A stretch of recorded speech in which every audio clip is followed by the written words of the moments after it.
नमस्कार, बहुत स्वागत है आपका। आप देख रहे हैं सुदर्शन मध्य प्रदेश और मैं हूं आपके साथ दिव्या माधवानी। बुलेटिन की शुरुआत करेंगे मध्य प्रदेश की बड़ी हेडलाइंस के साथ। पीएम मोदी का भोपाल दौरा, नारी शक्ति के समापन कार्यक्रम में लेंगे हिस्सा। लव जिहाद की ट्रेनिंग, प्रेम जाल में फंसाकर धर्मांतरण की कोशिश। बीजेपी प्रदेश अध्यक्ष वी.डी. शर्मा का बयान। देवी अहिल्याबाई जन्म जयंती पर हुए कैबिनेट बैठक।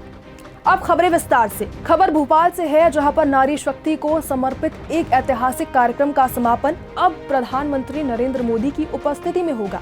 31 मई को पीएम मोदी खुद नारी शक्ति के इस महाआयोजन में शामिल होंगे, जहां पर देश भर से आई करीब 2 लाख बहनों की भी मौजूदगी रहेगी। प्रधानमंत्री मोदी ने कहा कि आने वाला समय महिलाओं के नेतृत्व का होगा। करके दूसरे शहर जाते हैं कैबिनेट करने, इंदौर हो या अन्य शहर हो, कैबिनेट में जो फैसले लिए जाते हैं उनका तो इम्प्लीमेंट होता नहीं, उल्टा खर्चा करोड़ों रुपए अलग करते हैं भारतीय जनता पार्टी। देखिए, आज मध्य प्रदेश के अंदर भारतीय जनता पार्टी की सरकार हमारी आज से नहीं, जब से काम कर रहे हैं, हम इन प्रकार की चीजों में काम करते हैं, जनता के हित कल्याण के लिए काम करते हैं। इससे एक भावना जागृत होती है कि समग्र विकास की जो परिकल्पना है कि हमें बैठ करके जबलपुर में हमने कैबिनेट की, तो जबलपुर के लोगों को लगता है कि सरकार हमारी भी है, हमारे बारे में चिंता करती है। लव जिहाद को लेकर भोपाल से बीजेपी सांसद आलोक शर्मा का बड़ा आरोप सामने आया है। आपको बता दें, सांसद का दावा है कि देश में कई जगह पर लव जिहाद की बाकायदा ट्रेनिंग दी जा रही है। आलोक शर्मा ने कहा कि ऐसे इंस्टीट्यूट चल रहे हैं जहां पर जिहादियों को ट्रेनिंग दी जाती है कि कैसे हिंदू लड़कियों को प्रेम जाल में फंसाकर उनका धर्मांतरण कराया जाए। इतना ही नहीं, उन्होंने ये भी दावा किया कि इन लव जिहाद रैकेट को फंडिंग भी दी जाती है। सांसद ने भोपाल का भी जिक्र किया और ये भी बताया कि यहाँ बड़ी संख्या में नाबालिग हिंदू लड़कियों को फंसाकर उनका शारीरिक शोषण कर धर्मांतरण का दबाव भी बनाया गया। इस पूरे मामले की जांच महिला आयोग ने की है, जिसमें फंडिंग का एंगल भी सामने आया है। देखिए, राष्ट्रीय महिला आयोग ने शंका लव जिहाद में नहीं बताई है, बिल्कुल उन्होंने ठीक बात की है। ये बात तो भोपाल का बेटा बरसों से मैं कई बार बोल चुका हूँ कि आखिर लव जिहाद के लिए कौन लोग फंडिंग कर रहे हैं, इनके बैंक अकाउंट की जांच होना चाहिए। पैसा कहाँ से आ रहा है, मेरे को तो जानकारी मिली और मैं अध्ययन कर रहा हूँ, और अगर मेरे को सही तथ्यात्मक आए तो मैं मीडिया के सामने आपके सामने करूंगा कि देश के अंदर कई प्रांतों के अंदर इस प्रकार के इंस्टीट्यूट चलाए जा रहे हैं, जिसके अंदर ट्रेनिंग दी जाती है, प्रशिक्षण दी जाती है कि हिंदू समाज की भोली भाली लड़कियों को भेला फुसलाकर उनका धर्मांतरण किया जाए और लव जिहाद में धकेला जाए। जो राष्ट्रीय अपना आयोग ने जो रिपोर्ट दी है उसके ऊपर मुझे लगता है मैं माननीय मुख्यमंत्री जी से भी बात करूंगा, कठोर से कठोर सजा ऐसे लव जिहादियों को मिलना चाहिए। इनका मध्य प्रदेश की धरती पे कोई स्थान नहीं है। कांग्रेस प्रदर्शन कर रही है कि तुर्की की भोपाल में देवी अहिल्याबाई जन्म जयंती के मौके पर हुई कैबिनेट बैठक में कई महत्वपूर्ण फैसले लिए गए। वी.डी. शर्मा ने बताया कि 21 से लेकर 23 मई तक देवी अहिल्याबाई के गुड गवर्नेंस सप्ताह को बनाया जाएगा। इस दौरान इंदौर, उज्जैन, भोपाल, जबलपुर और ग्वालियर में काउंसिल बनाकर इन शहरों को मेट्रोपॉलिटन सिटी के रूप में विकसित किया जाएगा। आपको बता दें कि ओमकारेश्वर में आदि शंकराचार्य संग्रहालय के लिए 2200 करोड़ रुपए का प्रावधान किया गया है। आज विजय शाह कैबिनेट की बैठक में भी नहीं पहुंचे। देखिए, विपक्ष के देना चाहिए। देखिए, कभी कभी कैबिनेट में नहीं पहुंचना ये व्यक्तिगत कारण होता है। मतलब ऐसा नहीं होता कि कैबिनेट में कोई अनुपस्थित नहीं है। समय समय पर अलग अलग कैबिनेट में कोई किसी कारण से नहीं आया, किसी कारण से नहीं आया, तो विजय शाह जी का कोई कारण हो सकता है, लेकिन उन्होंने या किसी ने कुछ कहा, ये बात माननीय सर्वोच्च न्यायालय में अंडर जुडिक्शन है और माननीय सर्वोच्च न्यायालय ने व्यवस्था दी है। एसआईटी बन गई है, एसआईटी को गंभीरता से कहा है माननीय सर्वोच्च न्यायालय ने कि जो एफआईआर हुई है उसकी जांच करेगी, जांच करने के बाद वो रिपोर्ट प्रस्तुत करेगी और रिपोर्ट प्रस्तुत होने के बाद माननीय सर्वोच्च न्यायालय सुनेगा और उस पर सर्वोच्च न्यायालय जो कहेगा इसके प्रति सरकार प्रतिबद्ध है, हम सब प्रतिबद्ध हैं। जो निर्णय सर्वोच्च न्यायालय का होगा, चूंकि अभी जुडिक्शन में इशू है, इसलिए इसमें अब कुछ भी कहना ठीक नहीं है, इसलिए इसके बारे में जो निर्णय आएगा उस पर सरकार बेहतर अपना काम करेगी। जरा सोचिए, 120 साल की बुजुर्ग महिला जन सुनवाई में अपनी फरियाद लेकर पहुंची, वो भी गोद में उठाकर उन्हें लाया गया। ये अनोखा मामला सामने आया है विदिशा जिले के ग्राम माधोपुरा से, जहां पर एक बुजुर्ग मां ने अपनी जमीन के बंटवारे को लेकर प्रशासन से गुहार लगाई है। मां पार्वती बाई की उम्र है 120 साल और उनके साथ जन सुनवाई में पहुंचे उनके 70 साल के बेटे तुलसीराम ने बताया कि हम 8 भाई बहन थे, 2 की मौत हो चुकी है, अब 6 भाई बहनों में जमीन का बंटवारा होना है। मां की ओर से हमने आवेदन दिया है। माधोपुरा कौन सी तहसील लगती है? उदयगिरी सुनपुरा नहीं है वहाँ पे उदयगिरी है, उदयगिरी सुनपुरा। सुनपुरा हो जाएगी। हाँ सुनपुरा भाई गाँव है। आप क्यों यहाँ लगते हैं? जे बंटवारे का क्या है, अच्छा, बंटवारा करवाना। ये जो अम्मा जी है, माँ है ये हमारी। आपकी माँ है? हाँ। कितनी उम्र होगी इनकी? 120 है ये बाबू। 120 साल की। हाँ। आज यहाँ क्यों लेकर आए हो आप?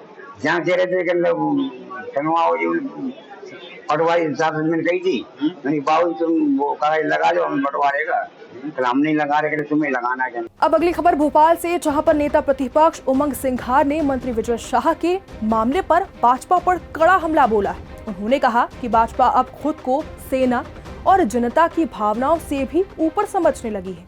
देखिए, मैं सुप्रीम कोर्ट के फैसले का स्वागत करता हूँ, जिसके माध्यम से ये कह सकता हूँ कि एक सेना के सम्मान के लिए सुप्रीम कोर्ट की एक पहल रही। लेकिन भारतीय जनता पार्टी की सरकार, केंद्र की सरकार चाहे मध्य प्रदेश की सरकार हो, कोर्ट जाग गया, लेकिन आप लोग नहीं जाग रहे।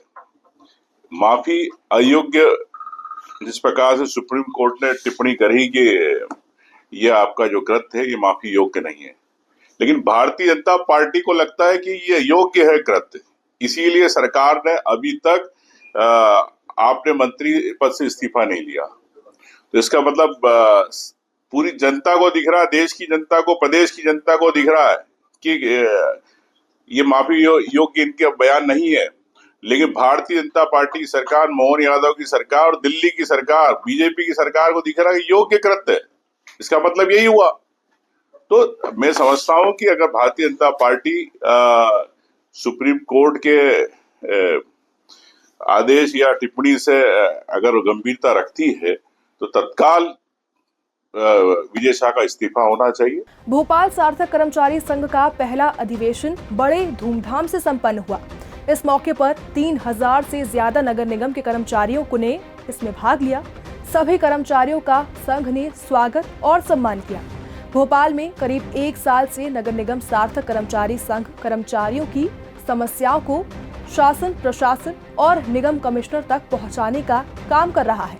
इस अधिवेशन में कर्मचारियों ने एकजुट होकर संघ के साथ मजबूती से काम करने का भी संकल्प लिया।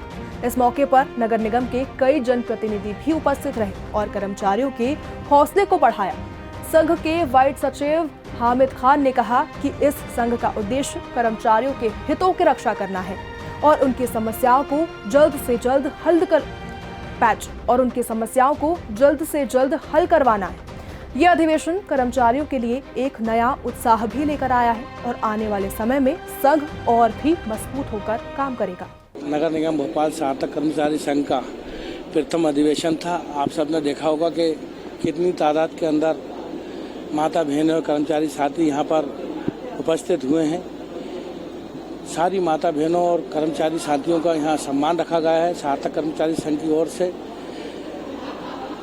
कर्मचारियों की जो छोटी मोटी समस्याएं रहती हैं उनको नगर निगम के आला अधिकारियों तक पहुँचाने के लिए सार्थक कर्मचारी संघ माध्यम बना है। सार्थक कर्मचारी संघ का ये प्रथम अधिवेशन है जिसके अंदर अधिक से अधिक आपने देखा है कि इतनी संख्या के अंदर कर्मचारी साथी मौजूद हुए हैं। शाहजहांपुर कोतवाली पुलिस ने 10,000 रुपए के इनामी फरार आरोपी कृपाल सिंह गुर्जर और उसके साथी रोहित उर्फ गोलू को गिरफ्तार कर लिया है। आपको बता दें कि आरोपी पर 2 नवंबर 2023 को एक व्यक्ति को चाकू से घायल करने और उसकी पत्नी को जबरन ले जाने का आरोप था। इसके बाद पुलिस अधीक्षक ने आरोपी की गिरफ्तारी के लिए 10,000 रुपए का इनाम रखा था। गिरफ्तारी के बाद दोनों आरोपियों को न्यायालय में पेश किया गया, जहां पर उन्हें जिला जेल शाहजहांपुर भेज दिया गया। पुलिस की इस कार्रवाई से इलाके में राहत की अब सांस ली जा रही है। भोपाल कलेक्ट्रेट कार्यालय में जन सुनवाई का आयोजन किया गया, जिसमें लगभग 100 से ज्यादा लोग अपने अपने मामलों को लेकर पहुंचे। कलेक्टर कौशलेंद्र विक्रम सिंह ने बताया कि खासकर संपत्ति और जमीन से जुड़े विवादों की शिकायतें लगातार मिल रही थी, जिनमें शिकायतकर्ताओं को पूरी मदद दी जा रही है। कलेक्टर ने कहा कि सभी मामलों को गंभीरता से लिया जा रहा है और शिकायतों का समाधान करने की पूरी कोशिश की जा रही है। साथ ही क्लब और रेस्टोरेंटों पर भी नियमों का कड़ाई से पालन किया जाएगा। आपको बता दें, स्कूलों से जुड़ी शिकायतों को भी ध्यानपूर्वक सुना जा रहा है और स्कूलों के निर्देशों का पालन सुनिश्चित किया जाएगा। कलेक्टर ने बताया कि स्कूल से जुड़ी शिकायतों के लिए अब एक टोल फ्री नंबर भी शुरू किया गया है, जिससे किसी भी समस्या की तुरंत जानकारी मिल सकेगी। नियमों का उल्लंघन करने वाले स्कूलों पर कड़ी कार्रवाई भी की जाएगी। देखिए, मैं सुप्रीम कोर्ट के फैसले का स्वागत करता हूँ, जिसके माध्यम से ये कह सकता हूँ कि एक सेना के सम्मान के लिए सुप्रीम कोर्ट की एक पहल रही। लेकिन भारतीय जनता पार्टी की सरकार, केंद्र की सरकार चाहे मध्य प्रदेश की सरकार हो, कोर्ट जाग गया, लेकिन आप लोग नहीं जाग रहे। माफी अयोग्य जिस प्रकार से सुप्रीम कोर्ट ने टिप्पणी करी कि यह आपका जो कृत्य है ये माफी योग्य नहीं है, लेकिन भारतीय जनता पार्टी को लगता है कि ये योग्य है कृत्य, इसीलिए सरकार ने अभी तक आपने मंत्री पद से इस्तीफा नहीं लिया। तो इसका मतलब पूरी जनता को दिख रहा है, देश की जनता को, प्रदेश की जनता को दिख रहा है। भोपाल में मिंटो हॉल में खास कार्यक्रम के तहत फिल्म मेरा घर बेटी है तो मेरा घर है की शूटिंग की शुरुआत हुई। इसमें खास मौके पर पूर्व गृह मंत्री नरोत्तम मिश्रा मौजूद रहे, जिन्होंने फिल्म का पहला शॉट किया। इस फिल्म का उद्देश्य है बेटी के महत्व और परिवार में उसकी अहमियत को दर्शाना। कार्यक्रम में कई कलाकार और स्थानीय लोग भी मौजूद रहे। अगली खबर विदिशा के गंज बासौदा की जालोरी बाली गली से है, जहां पर दिन दहाड़े लूट की वारदात को अंजाम दिया गया। 77 साल की बुजुर्ग महिला कमला जालोरी के घर में एक युवक शादी का कार्ड लेने के बहाने घुसा और कट्टा दिखाकर सोने की चेन लूटकर वहां से भाग गया। लुटेरा पहले घर में घुसा, हालचाल पूछा और पानी मांगा। जैसे ही महिला अंदर गई, वो भी पीछे से अंदर आ गया। फिर उसने महिला के सिर पर कट्टा अड़ा दिया और गोली मारने की धमकी देकर गले से सोने की चेन छीन ली। महिला ने जब परिजनों को घटना बताई तो पुलिस को सूचना दी गई। घटना के समय कमला जालोरी अकेली थी। आशंका है कि लुटेरे पहले से ही रेकी कर रहे थे। पुलिस अब सीसीटीवी फुटेज के आधार पर मामले की जांच में जुटी है। एडिशनल एसपी प्रशांत चौबे ने कहा कि जल्द ही आरोपियों को गिरफ्तार कर लिया जाएगा। फिलहाल के बुलेटिन में बस इतना ही। मध्य प्रदेश की तमाम खबरों के लिए देखते रहिए सुदर्शन मध्य प्रदेश। जय हिंद।